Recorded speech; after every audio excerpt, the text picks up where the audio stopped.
Oke, baik Suster. Nah Suster, kalau kita bicara tentang topik kita di pagi hari ini, membuka mata, membuka hati untuk perempuan dan anak yang menjadi korban kekerasan Suster. Kalau menurut Suster, apa artinya membuka mata, membuka hati dalam konteks kekerasan terhadap perempuan dan anak ini Suster? Ya, membuka mata, membuka hati ya. Mata secara fisik ini kan kita punya dua mata yang fungsinya untuk melihat, yang kelihatan ya. Kalau hati itu mata batin yang berfungsi itu bisa merasakan lebih dari fungsi mata yang secara fisik ini. Dia bisa merasakan, bisa mendorong, bisa menggerakkan orang untuk kemudian terlibat melakukan sesuatu terkait dengan masalah sosial atau apa saja yang ada di depan atau yang dinya. Jadi membuka mata dan membuka hati dalam konteks kekerasan terhadap perempuan, artinya kita semua diajak untuk membuka mata dan membuka hati untuk melihat semua persoalan yang ada di sekitar kita. Kita tidak hanya melihat lalu berhenti pada yang kita lihat itu, tetapi lebih daripada itu, karena Tuhan itu memberikan kita hati. Hati itu mata batin, cerminan yang paling bening, jernih, untuk membantu kita melihat kira-kira persoalan ini harus di korban dengan orang itu membutuhkan bantuan dari orang-orang yang memiliki mata batin yang penuh dengan belas kasih ya. Karena berurusan dengan orang-orang butuh keberanian, butuh militan, butuh kekuatan hati untuk mau terlibat dalam persoalan-persoalan itu. Sehingga saya pikir tidak hanya umat Katolik, tapi semua umat dalam agama apapun itu diajarkan untuk menggunakan mata secara fisik, mata batin dengan menghidupkan nilai-nilai kemanusiaan itu sendiri. Karena hidup kita mesti menjadi berkat atau jawaban bagi mengalami keberuntungan. Saya pikir itu. Nah ini yang menariknya teman-teman Pro 2 ya, yang patut juga untuk kita underline di pagi hari ini adalah hidup kita harus menjadi berkat bagi orang lain ya. Nah Suster, tapi sekarang ini banyak orang yang kemudian masih menganggap bahwa kekerasan itu sebagai urusan pribadi atau bahkan tabu untuk kemudian dibicarakan Suster. Nah bagaimana Truk F berupaya untuk mengubah cara pandang yang ada di masyarakat ini Suster? Iya, menyambung dari jawaban saya yang pertama tadi ya, mata dan mata hati. Ya, membuka mata, membuka hati. Orang kemudian tidak semua juga yang mau terlibat, lalu merasa bahwa itu bukan urusan saya, atau yang mengalami menjadi pelaku sering mengatakan ini urusan pribadinya kami. Seperti kasus kekerasan dalam rumah tangga, kalau seorang istri itu sudah dibeli, maka itu dalam tanda kutip istri itu menjadi hak sepenuhnya dari seorang suami atau laki-laki. Nah, seringkali persoalan-persoalan ini dibiarkan cukup lama karena juga macam-macam tekanan ya. Seseorang itu kan dia bisa omong kalau ada ruang untuk dia bisa bicara, ada orang lain yang mendukung dia bicara, pasti dia akan mau buka suara tentang apa yang dia alami. Nah, ketika dikatakan bahwa ini urusan pribadi, itu akan menjadi sulit itu. Karena dengan demikian perempuan atau anak itu dilingkari oleh tembok yang membuat dia tidak bisa keluar dari apa yang dia alami. Nah, hal yang dilakukan oleh Truk F karena hampir semua persoalan, apalagi itu pelakunya orang dekat, biasanya itu jangka waktunya lama baru bisa ketahuan bahwa ini korban mengalami kekerasan.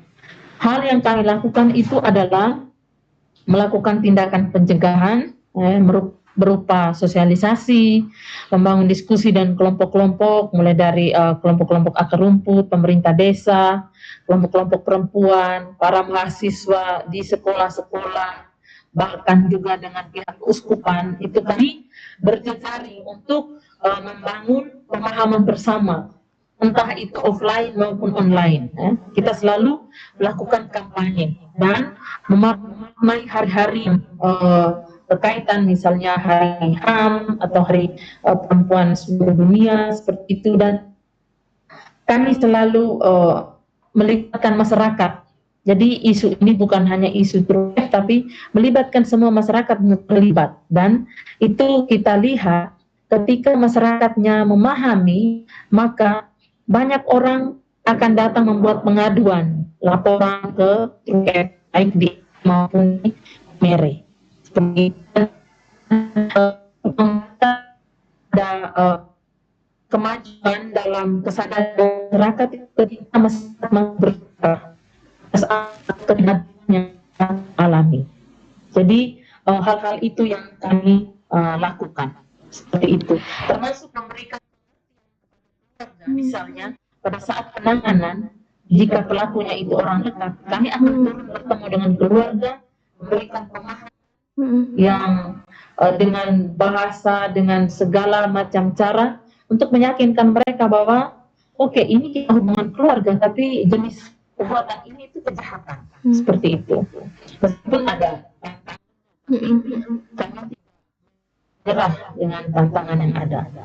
Luar biasa sekali ya Suster Ika, karena memang tidak bisa dipungkiri masih banyak sekali dari kita yang kemudian takut untuk bersuara, yang masih bersembunyi, yang malu atau tidak tahu harus membantu seperti apa teman-teman Pro 2. Nah, saya mau bilang ke kamu semua di pagi hari ini, suara perempuan itu bukan bisikan, dia adalah kebenaran yang harus didengarkan.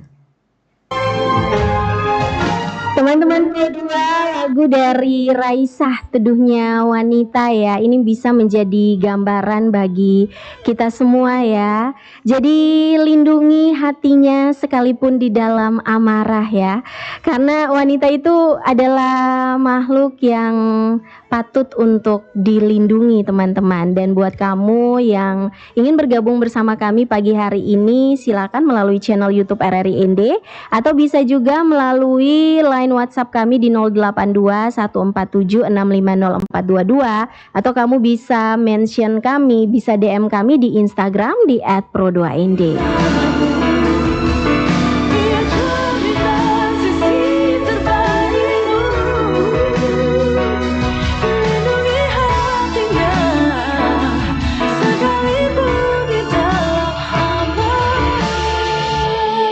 Kita masih bersama dengan Suster Ika SSPS ya, sebagai koordinator TRUK F dan juga sebagai seorang lawyer. Nah, Suster, kita lanjut lagi obrolan kita pagi hari ini. Ini kalau kita boleh tahu nih Suster, seperti apa bentuk kekerasan terhadap perempuan dan anak yang sering terjadi tapi masih tidak terlihat atau dianggap kurang serius oleh lingkungan sekitar, Suster? Ya, salah satunya tadi saya sudah sebutkan KDRT, kekerasan dalam rumah tangga. Memang kasus yang sering ditangani oleh TRUK F itu KDRT, kekerasan seksual, perdagangan orang, ya selain yang lain masalah-masalah sosial umumnya. Tapi mayoritas yang ditangani oleh TRUK F itu 3 kasus ini, juga perampasan anak ya, itu. Yang sering dirasa itu hal biasa dan membuat itu kemudian terus tinggal dalam lingkaran kekerasan itu, salah satunya itu KDRT, karena itu praktek budaya yang terjadi ketika perempuan itu mengalami kekerasan, dia selalu diperhadapkan dengan situasi adat budaya yang sudah diberikan, misalnya belis itu. Dan itu biasanya yang saat ini kami tangani itu salah satu itu adalah KDRT yang terjadi sampai 25 tahun baru itu mau dibuka oleh istri. Itu, dan itu sangat sulit dan rumit ya. Lalu yang berikut kekerasan seksual, meskipun dalam tahun yang dibuat oleh Truk F itu menunjukkan bahwa angkanya cukup tinggi, tapi sesungguhnya ada banyak juga yang belum diketahui. Ya, misalnya itu terjadi pada korban yang pelakunya itu orang dekat. Kalau itu bapak kandung, perkosaan yang kandung, biasanya tidak terjadi hari ini dengan hari ini langsung dilaporkan oleh korban. Karena ini anak kandung, masih pikir ini nanti saya punya bapak, kalau saya lapor dia masuk penjara, siapa lagi yang akan menafkahi kami, mama saya seperti apa, seperti itu. Lalu kemudian kalau masih ada hubungan keluarga, om atau bapak besar atau bapak kecil perkosa ponakan, selalu dipikirkan bahwa nanti kalau saya buka mulut nanti seperti apa hubungan keluarga antara keluarga kami. Jadi masih memikirkan tentang hubungan baik, nama baik, seperti itu. Juga kekerasan seksual yang terjadi antara orang yang punya relasi, dalam hal ini misalnya guru, ya, guru, atau yang sekarang kita ketahui bersama ke oknum polisi yang diduga melakukan pelecehan seksual di Sika ini, yang sampai sekarang belum jelas kemajuan penanganan kasusnya itu seperti apa. Dan itu kan saat menunjukkan bahwa keluarga sangat tertutup dan tidak mau dibantu dalam persoalan ini. Saya sendiri sudah 3 kali ke tempat di TKP, di rumah korban, membantu memberikan penjelasan, tapi mereka sama sekali tidak mau membuka suara dan merasa bahwa ini masalah kami sudah selesai, kami sudah berdamai, seperti itu. Tapi yang kita sesalkan adalah ini bukan kasus yang biasa-biasa. Ini kasus kekerasan seksual, pelecehan seksual, dan itu dilakukan oleh orang yang punya kuasa, yang harusnya menjadi garda terdepan untuk memberikan perlindungan terhadap masyarakat ketika masyarakat itu menjadi korban. Ya, jadi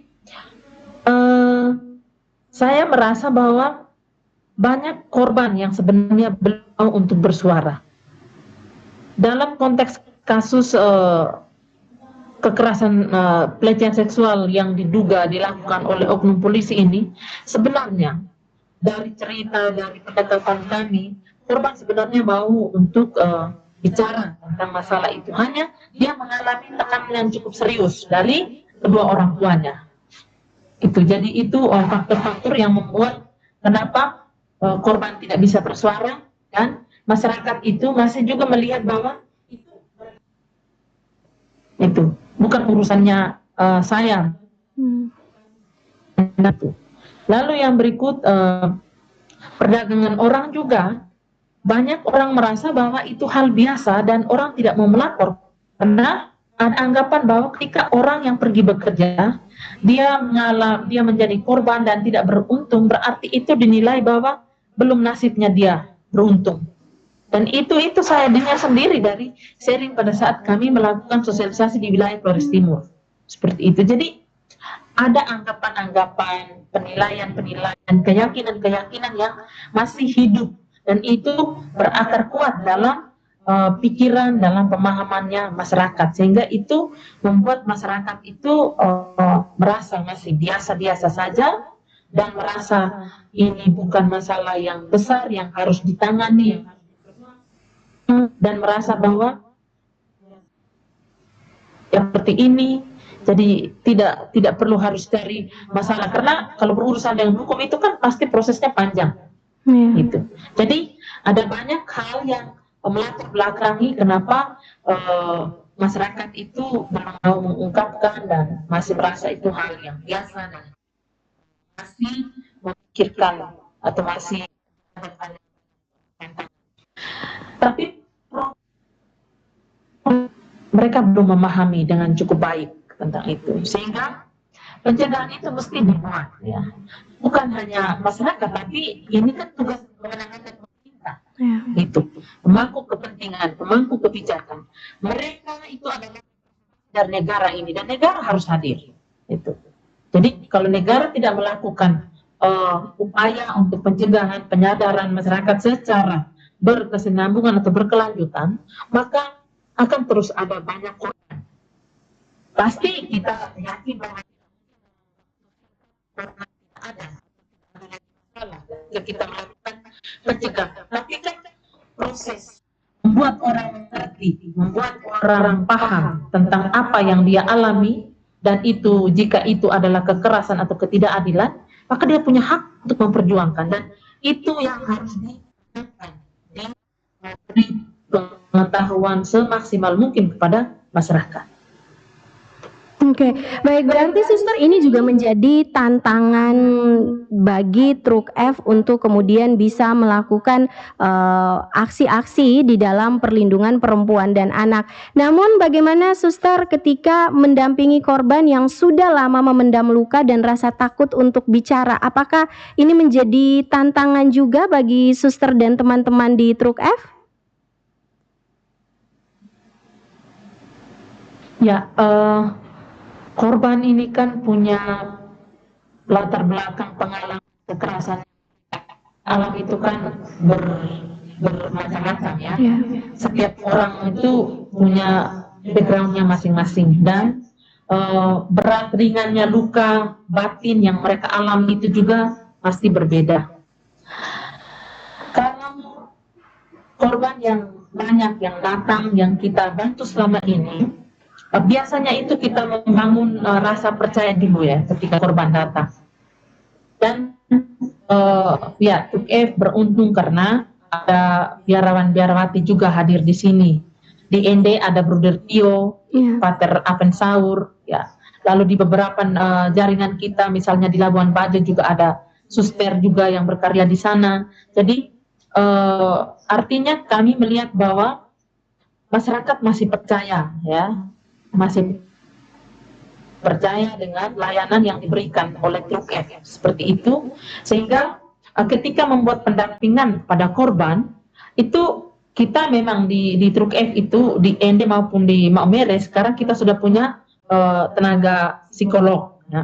Dan biasanya hampir semua, meskipun mungkin ada yang sangat berat sekali, tapi hampir semua kita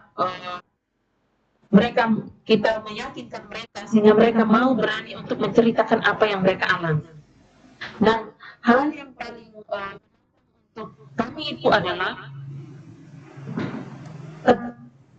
atasan dari psikolog yang memiliki kemampuan sampai pada terapi, memberikan terapi, karena yang luka-lukanya yang berat yang mereka alami, luka itu bertahun-tahun, itu kan bisa pada satu waktu luka itu kemudian mengubah mereka, bukan lagi menjadi korban, tapi kemudian menjadi pelaku. Nah, itu juga tantangan terbesar. Dan cara kita untuk membantu mereka, menyembuhkan mereka itu juga kan tidak mudah saja, tidak hanya sebatas bisa mendengarkan, memberikan peneguhan, mengarahkan mereka, memberikan petunjuk-petunjuk yang ringan, sederhana, tapi ini harus lebih sampai pada terapi, dan itu harus orang yang punya keahlian. Untuk kita di NTT, khususnya di Flores, itu masih sangat yang bisa sampai punya kemampuan untuk memberikan terapi.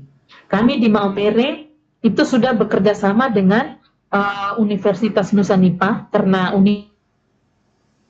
punya klinik psikologi, dan satu dosen di Kalimantan yang dia juga punya backgroundnya sebagai seorang psikolog, sehingga dia selama ini kasus-kasus yang cukup berat, yang lukanya cukup berat, itu kami merujuk ke dua tenaga psikolog ini yang punya kemampuan. Dari ND pun, kami biasanya kalau korbannya itu kami bawa ke Maumere, karena kita di sini ada shelter, sehingga kita bisa bantu mereka dengan mempertemukan mereka dengan psikolog. Jadi ya memang ada kesulitan, tapi kita masih bisa untuk membantu mereka. Seperti itu. Tapi kita juga harus jujur bahwa ada hal-hal tertentu yang kita tidak bisa intervensi semua karena kita juga punya banyak keterbatasan ya. Kadang-kadang kita sudah sangat yakin ketika anak-anak ada di shelter, mereka menunjukkan perkembangan yang cukup baik. Tapi ketika mereka keluar dari shelter sudah selesai itu, mereka berhadapan lagi dengan masalah. Itu juga cenderung untuk membuat mereka tidak berdaya dan mereka cenderung untuk menjadi korban lagi. Artinya mereka mengalami keberulangan. Dan itu yang kami upayakan caranya keluar dari UGM dengan proses pendampingan psikolog, pendampingan hukum dan lain-lain itu kami membantu mereka dengan pemberdayaan, pendidikan dan ekonomi. Itu yang sekarang mulai sedang dikembangkan, sudah berjalan 2 tahun ini. Gitu. Jadi ada anak-anak yang ketika mereka masih punya keinginan untuk masuk sekolah, kami akan berusaha untuk itu lobby dengan sekolah-sekolah yang terkait. Kalau mereka tidak nyaman sekolah di sekolah yang sebelumnya, kami akan berusaha untuk bisa pindah ke sekolah yang baru. Seperti itu. Lalu sekarang juga kita sedang mengembangkan pemberdayaan ekonomi, ya, memberikan pelatihan bagi ibu-ibu penyintas KDRT dan penyintas kekerasan seksual untuk mengikuti pelatihan memasak dan menjahit. Nah, nanti setelah mereka selesai kita beri mereka modal sedikit sebagai stimulus untuk mereka kemudian mengembangkan usaha itu di luar. Dan kita melihat bahwa ketika mereka punya pekerjaan, resiko-resiko yang terjadi karena luka batin yang belum selesai itu, lalu kemudian mencegah mereka untuk tidak menjadi korban berulang lagi, itu dengan cara itu memberdayakan mereka supaya mereka kuat secara ekonomi. Dengan mereka punya pekerjaan, mereka tidak bergantung lagi, misalnya istri tidak terlalu bergantung lagi pada suami, ya. Ini sering melakukan kekerasan dan mengumpat dan selalu mengungkit bahwa perempuan ini tidak tahu kerja dan lain-lain seperti itu. Jadi itu yang kita lakukan, Kakak.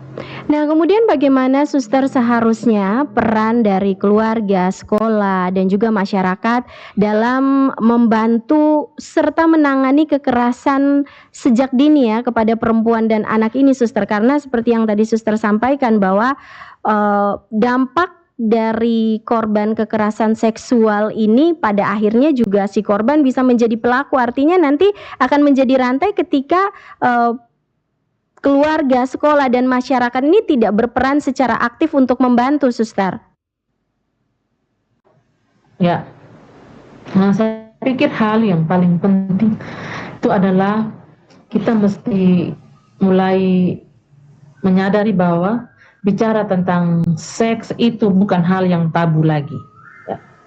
Sehingga penting untuk pendidikan seksualitas itu sejak dini, ya. Jadi anak-anak yang masih kecil itu diajari oleh mamanya tentang memperkenalkan bagian-bagian tubuh mana yang bisa disentuh, bisa dipegang oleh orang lain, oleh bapak, mama, atau oleh kakak, adik. Tapi bagian-bagian tubuh mana yang tidak boleh disentuh oleh orang lain. Itu penting sekali. Dan itu harus dilakukan oleh orang tua. Mulai dari anak itu mulai mengerti, mulai tahu baca, tahu tulis, tahu, anak-anak itu kan selalu banyak bertanya. Jadi mulai dengan pendidikan seperti itu.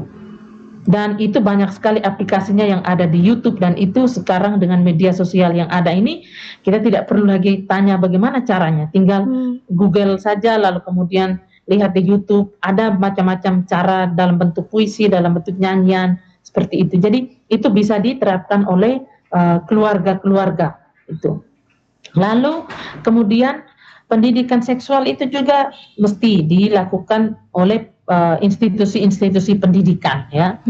Ya, saya ingat kalau SD itu tidak dapat kita tentang dulu ya, kita masih sekolah itu tidak, tapi SMP itu ada, mulai SMP kelas 2 itu mulai les khusus tentang. Saya berharap bahwa materi-materi itu masih dan mestinya masif ya. Sekarang itu mestinya kesadaran institusi-institusi pendidikan berkaitan dengan masalah kekerasan seksual itu mesti secara lebih masif lagi dalam membuat penyadaran. Lalu kemudian itu di tingkat sekolah ya SMP dan SMA.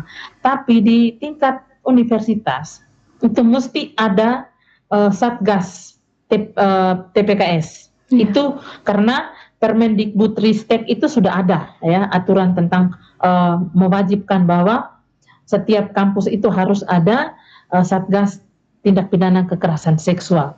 Karena wadah-wadah itu penting ada untuk kemudian menghimpun semua keluhan, pengaduan dari mahasiswa yang mungkin atau dari para sesama para dosen bisa saja terjadi seperti itu.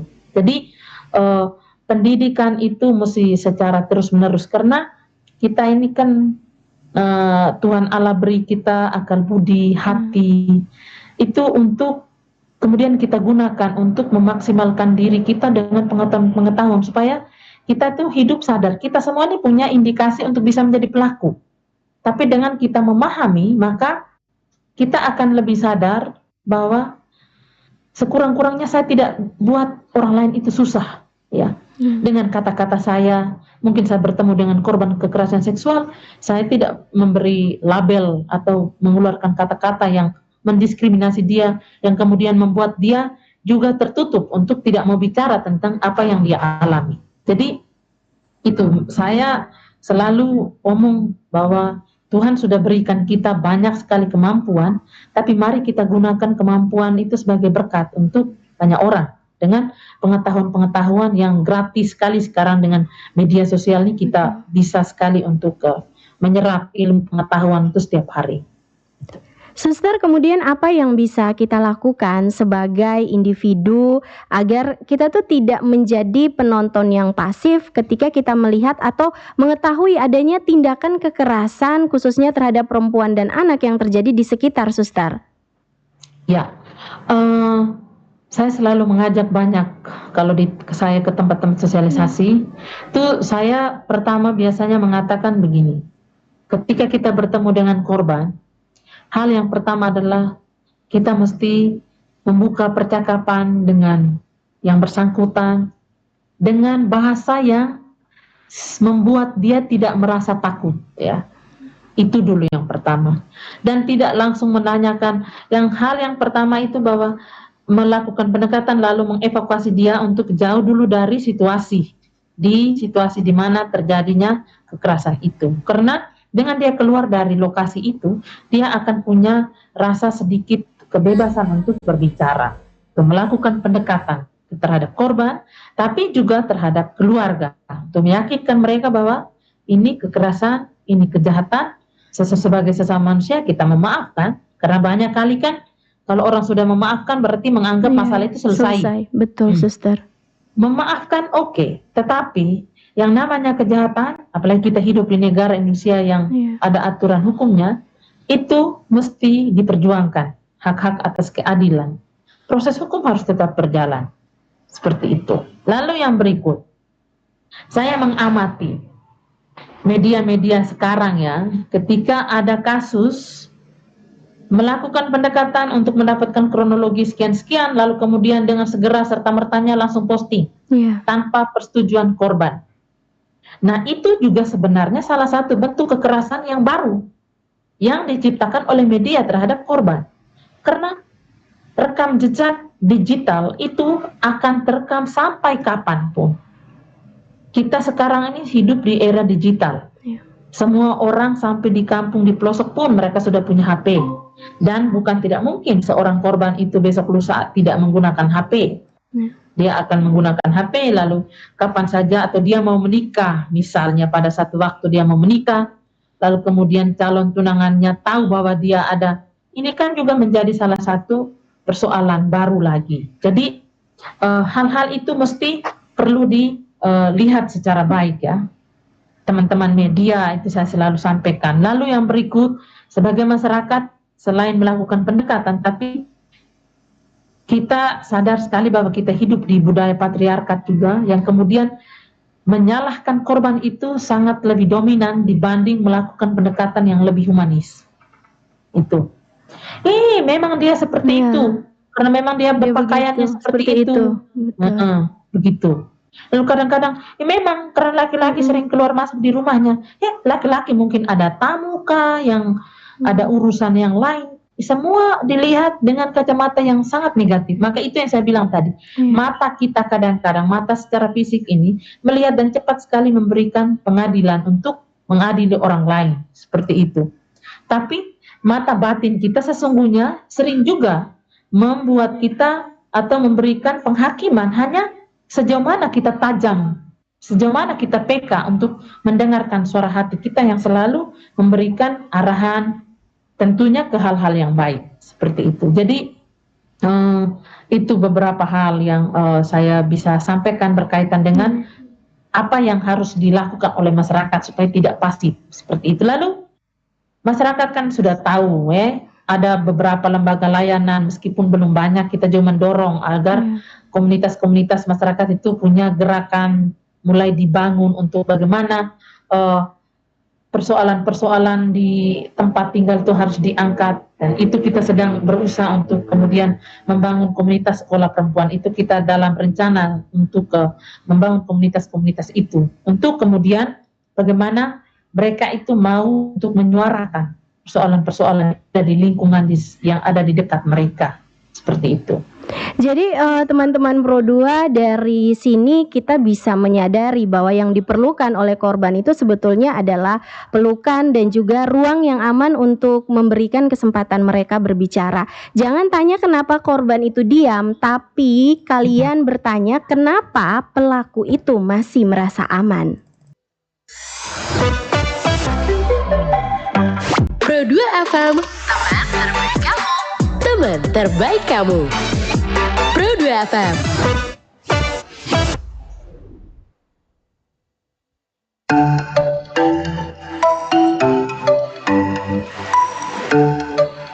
Pro2 FM ini teman terbaik kamu, teman-teman Pro2. Kita masih bersama di obrolan santai tapi serius ya.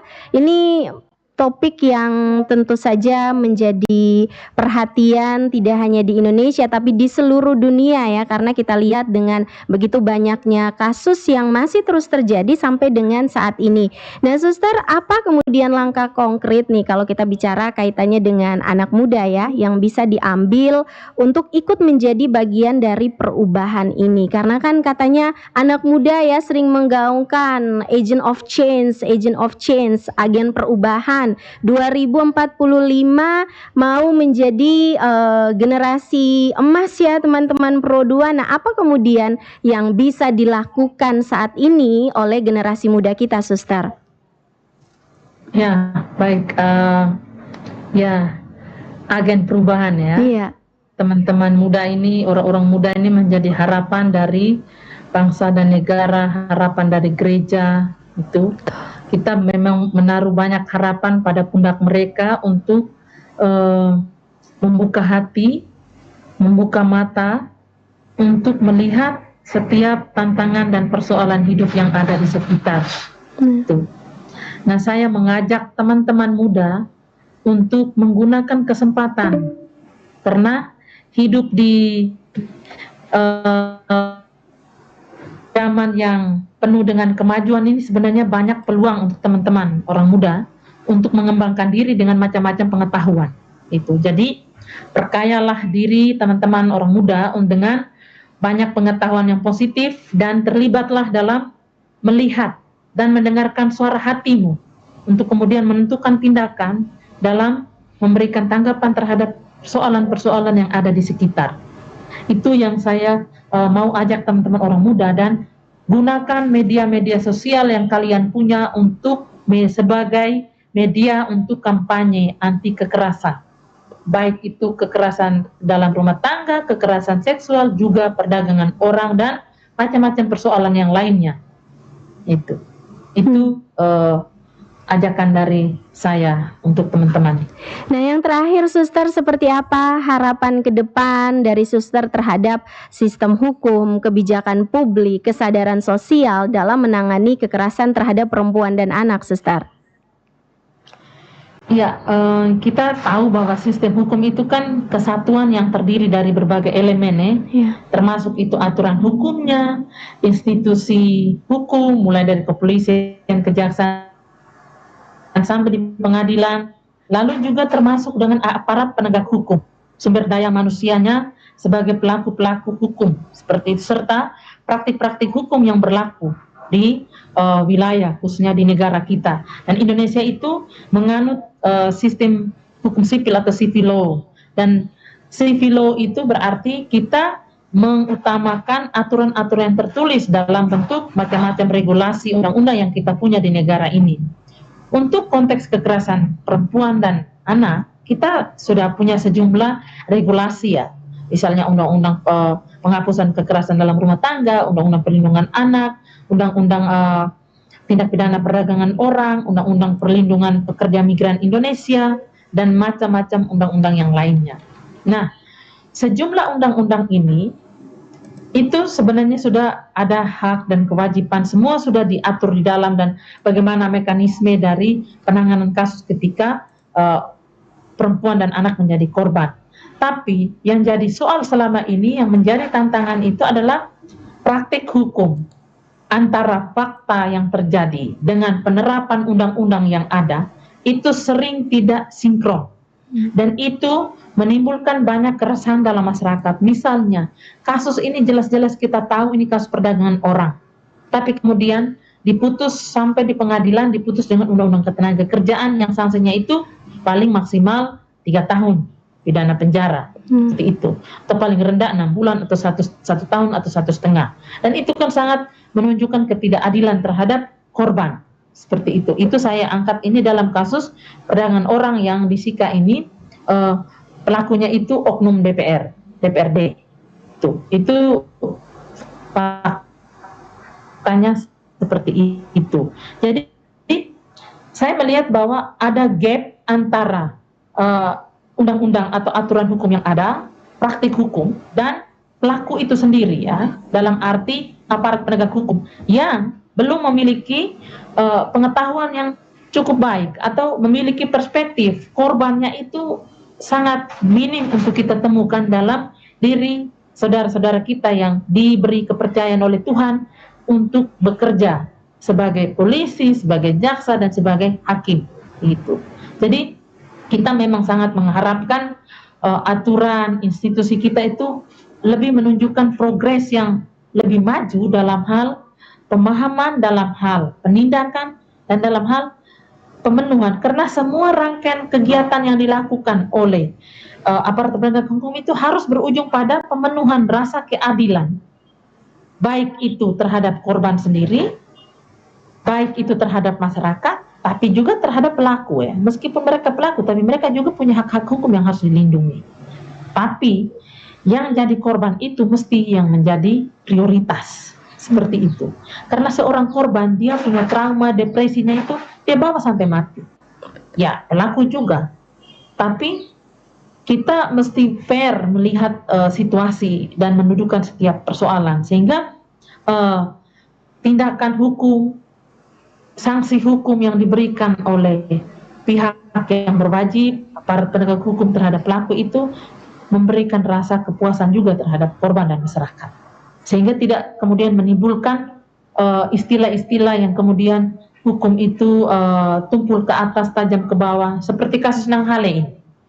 Saya selalu mengatakan bahwa kenapa kasus yang oknum polisi itu juga, sebenarnya teman-teman Propam itu sudah mengantongi kronologi kejadian yang ada di BAP, keterangan saksi korban ini kan, itu.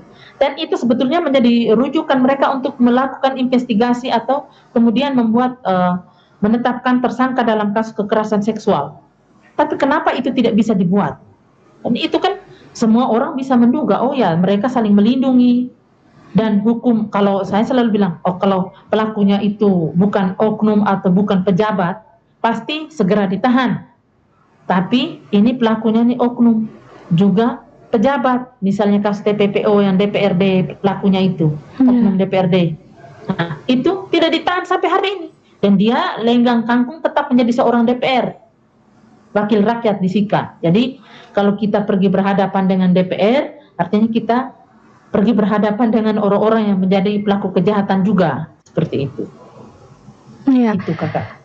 Terima kasih Suster Ika ya untuk obrolannya di pagi hari ini, waktu yang sudah diluangkan untuk bisa memberikan pemahaman dan edukasi untuk teman-teman Pro 2 yang mendengarkan kita, baik itu melalui terestrial atau melalui mobile application RRI Digital. Jangan lupa buat teman-teman yang mungkin ketinggalan obrolan kita di kesempatan pagi hari ini, kamu bisa menyaksikan kembali di channel YouTube RRI ND. Jangan lupa like, comment, share, and subscribe ya.